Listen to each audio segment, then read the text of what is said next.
Passport સુધારા નિયમો 2026 જાહેર કરવામાં આવ્યા છે અને કેન્દ્ર સરકારે પાસપોર્ટ કઢાવવા અને પાસપોર્ટ સંબંધિત જે પણ સેવાઓ છે એના ચાર્જિસમાં મોટો વધારો જાહેર કર્યો છે.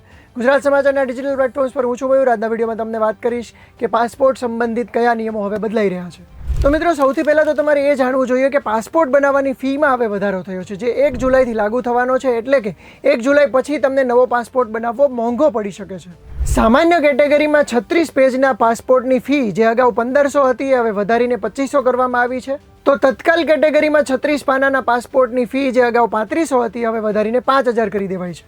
60 પેજના સામાન્ય કેટેગરીના પાસપોર્ટની ફી 2000થી 3500 કરવામાં આવી છે અને એમાં તત્કાલ કેટેગરીમાં ફી 4000થી વધારીને 6000 કરી દેવાઈ છે. નવા પાસપોર્ટ ઉપરાંત ગુમ થયેલા પાસપોર્ટ અથવા તો નુકસાન પામેલા પાસપોર્ટની જગ્યાએ નવા પાસપોર્ટ માટેની જે ફીસ છે એમાં પણ વધારો કરવામાં આવ્યો છે. આ માટે પીસીસી એટલે કે પોલીસ ક્લિયરન્સ સર્ટિફિકેટ અને સરેન્ડર સર્ટિફિકેટ માટેની જે ફીસ છે એ પણ વધારવામાં આવી છે. તો હવે પછી 36 પાનાના પાસપોર્ટની રિપ્લેસમેન્ટ માટેની ફી 5000 અને તત્કાલમાં 7500 રહેશે અને 60 પાનાના પાસપોર્ટ માટે રિપ્લેસમેન્ટ ફી 6000 અને તત્કાલ માટે 8500 રહેશે. માઇનોર્સ એટલે કે 18 વર્ષથી ઓછી ઉંમરના લોકો માટે પણ આ જે નવી ફી છે એ જાણી લેવી જોઈએ.